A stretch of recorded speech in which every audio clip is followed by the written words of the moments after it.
माया अक्सर जंगल में घूमने जाती थी, सुकून ढूंढने। पेड़ उसके दोस्त थे। वो हवा में राज की बातें करते थे। एक दिन एक आवाज बहुत पुरानी और थकी हुई माया तक पहुंची। ये आवाज एक विशाल ओक के पेड़ से आई, जिसकी छाल उम्र के साथ खुरदरी हो गई थी। माया, पेड़ ने कर्कश आवाज में कहा, तुम्हें उस पौधे की रक्षा करनी होगी। माया डरते डरते ओक के पेड़ के पास गई। कौन सा पौधा? उसने पूछा। पेड़ की आवाज धीमी गड़गड़ाहट जैसी थी। जंगल के बीचों बीच एक सोने का पौधा। पेड़ ने बताया कि यह फुसफुसाते जंगल का दिल था। इसमें जंगल की सभी यादें थी, इसकी ताकत और इसका जीवन। माया भले ही एक छोटी बच्ची थी, लेकिन उसके अंदर जिम्मेदारी का एहसास जागा। जंगल उसकी पनाहगाह थी। वो कैसे मना कर सकती थी? दृढ़ निश्चय से भरे दिल के साथ माया जंगल में आगे बढ़ी। वो सोने के पौधे को ढूंढने और अपनी जान देकर उसकी रक्षा करने के लिए दृढ़ थी। सुनहरी धूप में सोने का पौधा झिलमिला रहा था। ये एक नरम गरम रोशनी से धड़क रहा था। माया ने तुरंत इससे एक जुड़ाव महसूस किया। उसके ऊपर शांति की एक लहर दौड़ गई। वो जानती थी कि उसे क्या करना है। वो इस अनमोल पौधे की रक्षा करेगी। वो फुसफुसाते जंगल की रक्षक बनेगी। दिन हफ्तों में बदल गए और हफ्ते महीनों में। माया अपना सारा समय जंगल में बिताती थी। उसने पेड़ों की भाषा सीखी। उसने जानवरों से दोस्ती की। जंगल उसका गुरु बन गया और वो उसकी उत्सुक शिष्या। उसने पेड़ों के नीचे उगने वाली औषधीय जड़ी बूटियों का अध्ययन किया। माया ने प्रकृति के नाजुक संतुलन के बारे में सीखा। वो फुसफुसाते जंगल की रक्षा के महत्व को समझ गई।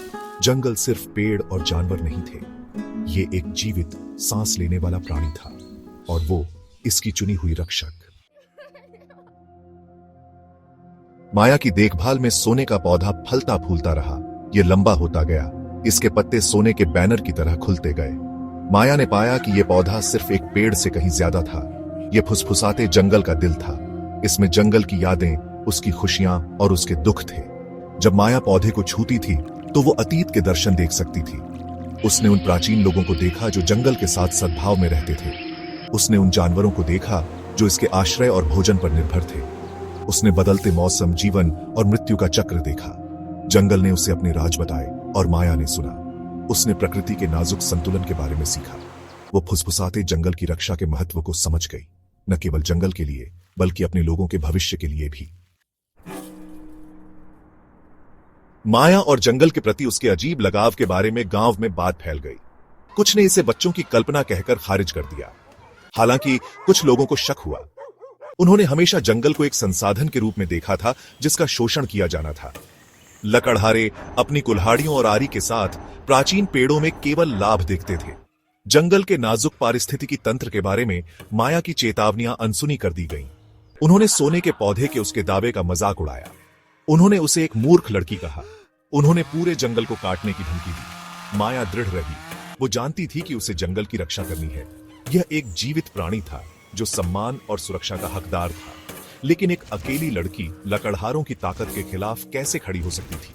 माया जानती थी कि उसे कोई रास्ता खोजना होगा। फुसफुसाते जंगल का भाग्य इस पर निर्भर करता था। भाग 5, एक रक्षक का संकल्प। माया ने धमकाने से इनकार कर दिया। वो जानती थी कि जंगल खतरे में है। उसे जल्दी से काम करना होगा। उसे सोने के पौधे की रक्षा करनी होगी।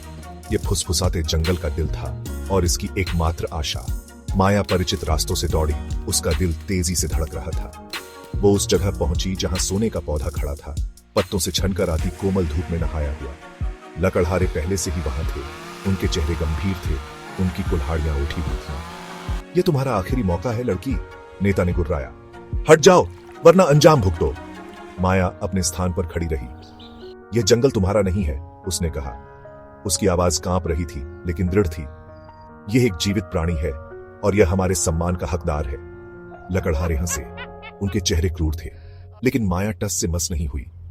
उसे फुसफुसाते जंगल की रक्षा करनी थी। उसे सोने के पौधे की रक्षा करनी थी। यही उसकी नियति थी।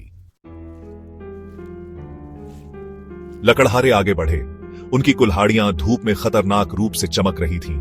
माया ने अपनी आंखें बंद कर लीं और जंगल की ओर हाथ बढ़ाया। वो उसका गुस्सा, उसका डर महसूस कर सकती थी, लेकिन वो उसकी ताकत भी महसूस कर सकती थी। मेरी मदद करो, उसने फुसफुसाया। उसकी आवाज भावनाओं से रुंध गई थी। कृपया मेरी रक्षा करने में मेरी मदद करो। अचानक हवा तेज हो गई। माया के चारों ओर एक सुरक्षा कवच की तरह घूम रही थी। पेड़ कराहते और लहराते हुए उनकी शाखाएं गुस्से से भरी बाहों की तरह पहुंच रही थी। लकड़हारे डर के मारे पीछे हट गए, उनकी आंखें चौड़ी हो गईं। जंगल जीवित था और यह गुस्से में था। ऊपर से गरज उठी, उनके पैरों के नीचे की जमीन हिल गई। बिजली चमकी, जंगल को एक भयानक चमक में रोशन कर रही थी। जानवर अंधेरे में चमकती आंखों के साथ अपने छिपने के स्थानों से निकल आए। उनकी चीखें पेड़ों से गूंज रही थीं। एक ओगलू शीतलना गर्जना ने धरती को हिला दिया। लकड़हारे भयभीत और भटके हुए अपनी कुल्हाड़ियां गिराकर भाग गए। वे जितनी तेजी से उनके पैर ले जा सकते थे भागे, जंगल के प्रकोप से बचने के लिए बेताब। माया ने उन्हें जाते हुए देखा।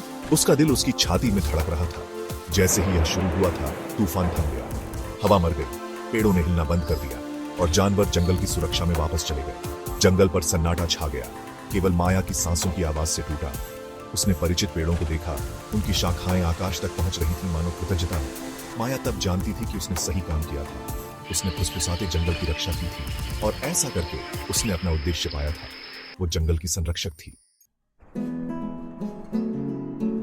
लकड़हारों के जाने के साथ फुसफुसाते जंगल में शांति लौट आई।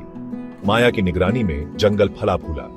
सुनहरा पौधा लंबा और मजबूत होता गया। उसके पत्ते धूप में सोने की तरह चमक रहे थे।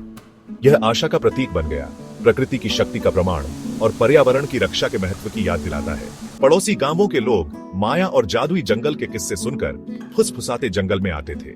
वे सांत्वना और उपचार की तलाश में आए थे और वे निराश नहीं हुए। जंगल ने खुली बाहों से उनका स्वागत किया, उन्हें अपनी शांति और शांति प्रदान की। माया जंगल की अपनी गहरी समझ और सुनहरे पेड़ से अपने संबंध के साथ एक मरहम लगाने वाली, एक शिक्षक और एक नेता बन गई। उसने लोगों को प्रकृति के साथ सद्भाव में रहना, उसकी शक्ति का सम्मान करना और उसके उपहारों को संजोना सिखाया। साल बीत गए और माया बूढ़ी हो गई, लेकिन उसकी आत्मा सुनहरे पेड़ की तरह मजबूत रही। फुसफुसाते जंगल, जिसे कभी लालच और अज्ञानता से खतरा था, अब फल फूल रहा था। यह जानवरों के लिए एक अभयारण्य था, बच्चों के लिए आश्चर्य का स्रोत था और सभी के लिए एक अनुस्मारक था कि प्रकृति अनमोल और शक्तिशाली थी और संरक्षित होने के योग्य थी। माया की कहानी पीढ़ी दर पीढ़ी चली आ रही है, जिससे अनगिनत अन्य लोग उसके नक्शे कदम पर चलने के लिए प्रेरित हुए। वह एक किंवदंती बन गई, साहस, दृढ़ संकल्प और प्रकृति के प्रति प्रेम का प्रतीक। और सुनहरा पेड़ फुसफुसाते जंगल के बीच में लंबा और गर्व से खड़ा उन सभी के लिए आशा की किरण बन गया जो प्रकृति की शक्ति में विश्वास करते थे। फुसफुसाते जंगल के संरक्षक की विरासत जीवित रही, सभी को याद दिलाते हुए कि सबसे छोटी आवाज भी फर्क ला सकती है और दुनिया का भाग्य उन लोगों के हाथों में है जो इसकी रक्षा करने का साहस करते हैं।